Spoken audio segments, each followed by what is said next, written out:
Hello students, welcome to Medicoras. Today we are going to discuss the digestion of protein molecules.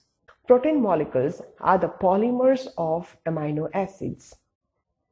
And the structure of amino acid is having amine group at one side and carboxylic group on the other side, which is again have one structure which we consider as side chain and one hydrogen atom. Now you can see here in this area we have the N-terminal, which is actually considered as amine group, and this end is considered as C-terminal. So in this we have carboxylic group. So if we have amine group and carboxylic group, then we can easily join the next amino acid somewhere here. As you can see, if water molecule is released from this particular area, then we will get one structure which is having the bond between two amino acid, and the bond is known as peptide linkage. So you can see in between these two structure, the bond is known as peptide linkage. Similarly, we can go on and we can make numbers of peptide linkage, and ultimately this structure is considered to be the protein. So you can see here, wherever we are going to stop, at that end we have one carboxylic group, and when we started, that end is containing amine group. So this is the protein structure, and this structure we need to digest inside our body. Now let's check how we can digest protein inside our body. If we consider the mouth part of our body, inside the mouth, it is not possible to digest protein molecules because the buccal cavity is actually containing salivary amylase, which is nothing but the ptyalin, and this ptyalin pH is exactly 6.8. So this slightly acidic content is not helpful to digest protein molecule. So inside the mouth, there is no digestion of protein. Now if we check the stomach area, here we can see multiple information inside the stomach because we have some specialized in this J-shaped structure. So as we can see here, that here if we cut one section of this particular area, then we can see here some of the cells which are present in this fashion, where this layer is considered as the mucosal layer. Here we have some specialized cell known as chief cell. At the same time we have parietal cell as well. Now let's check how chief cell and parietal cell helps in the protein digestion. So you can see here inside the stomach layer, chief cell is going to release one of the enzyme which is very inactive, and it is known as pepsinogen. Let me tell you, pepsinogen is also known as zymogen. Wherever we have the word gen, it means inactive in nature. Now we have another important cell which is nothing but the parietal cell. This parietal cell can release HCl. Because of this HCl concentration only, the pH inside the stomach is 1.8. The HCl is going to activate the pepsinogen, and because of which the activate form of pepsin is going to form. Pepsin is the activate form of enzyme, and because of this it can break the bond which is present between the two amino acids, that is the peptide linkage. So if we consider this as an amino acid, this as an amino acid, then in between these two bonds, the peptide linkage is present, which is going to break. So similarly, like this, we have multiple numbers of amino acid like this, and all the amino acids are bind together with the help of peptide linkage. So the breakdown of peptide linkage starts from the area that is the stomach. Now let's see, after stomach, how protein can be digested inside the body.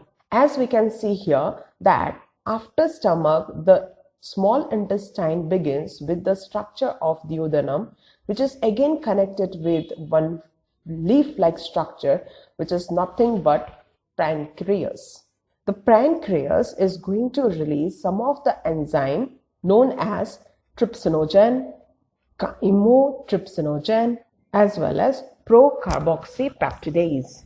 So as you can see here, the gen terms are there and pro is here. That means all these enzymes are inactive in nature. Because of all these three enzymes are released from the pancreas into the duodenum, therefore duodenum is considered as the main site for protein synthesis. Now let's check how this protein synthesis takes place inside the duodenum and other intestinal regions.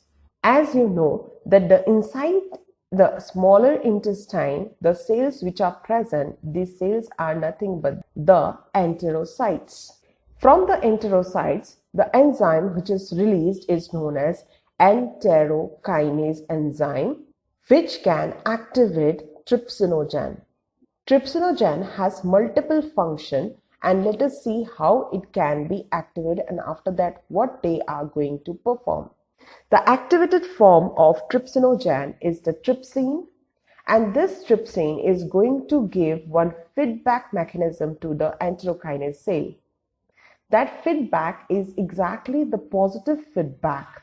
Because of that feedback, enterocytes releases more and more enterokinase enzyme, and because of this, more and more trypsin can be synthesized inside the body. So this is the first function of the trypsinogen.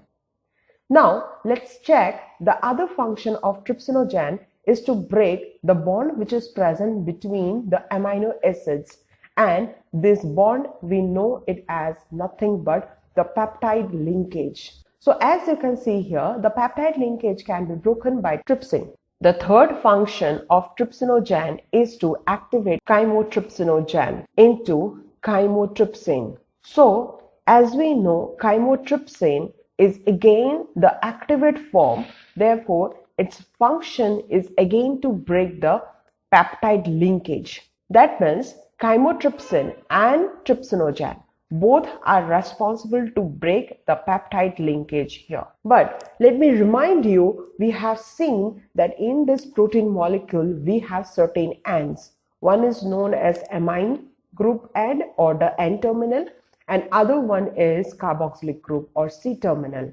So till now we are not getting any kind of enzyme which can digest this amine group area and which can digest the carboxylic area. The next function of trypsinogen, that is function number 4, is to activate the procarboxylase enzyme, which again converted into carboxylase enzyme, which is the activate form of procarboxylase. As it is the activate end, let me write it here, that is, it is responsible to break the C-terminal end.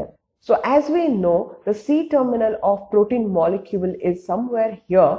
Therefore, we can consider that because of carboxylase enzyme, we can break the bond between the amino acid and the carboxylic group. So when the carboxylic group is detached from the amino acid linkage, then it will be present in this format inside the intestine, which we can digest easily. Next, we have some other enzymes which are responsible to break the amine linkage as well. Now let's see how we can break the amine linkage. In the small intestine, we can see some finger-like projecting cells which are nothing but the brush border epithelium. This brush border epithelial cells has certain types of enzyme in their cells or on top of their cell, and some of the enzyme name is dipeptidase and aminopeptidase. After the digestion of maximum part of amino acid inside the duodenum, now we have structure something like this, where we have the N-terminal, C-terminal is already detached from the protein molecule and have broken multiple numbers of amino acid in this format by breaking the peptide linkage. The protein molecules now in the form of either dipeptide, tripeptide or any other small peptide forms. The aminopeptidase which is present here, this can digest the amine group of protein molecule. Therefore, after digesting that part, amino group is detached from the amino acid area, and therefore the carboxylic group and the amine group both are free from the protein molecule, and therefore we have only the linkage of peptide somewhere in between the amino acids. So almost we have digested maximum part of the amino acid. Whatever the small peptide linkage we have in the form of dipeptide and tripeptide, that can be easily digested by the dipeptidase enzyme is going to break the peptide linkage present between the two amino acids. Whereas we have some other enzymes as well which can digest the tripeptide linkage. Therefore, inside the stomach, now we have small amino acids. In that amino acids also, the amine group and carboxylic group are not present. So now it becomes very easy to absorb the elements which are present inside the stomach. So likewise, we can digest amino acid. In next video, we will see how the absorption can be taken place inside the human gut. Till then, keep tuning, do subscribe to get more and more information. Thank you so much.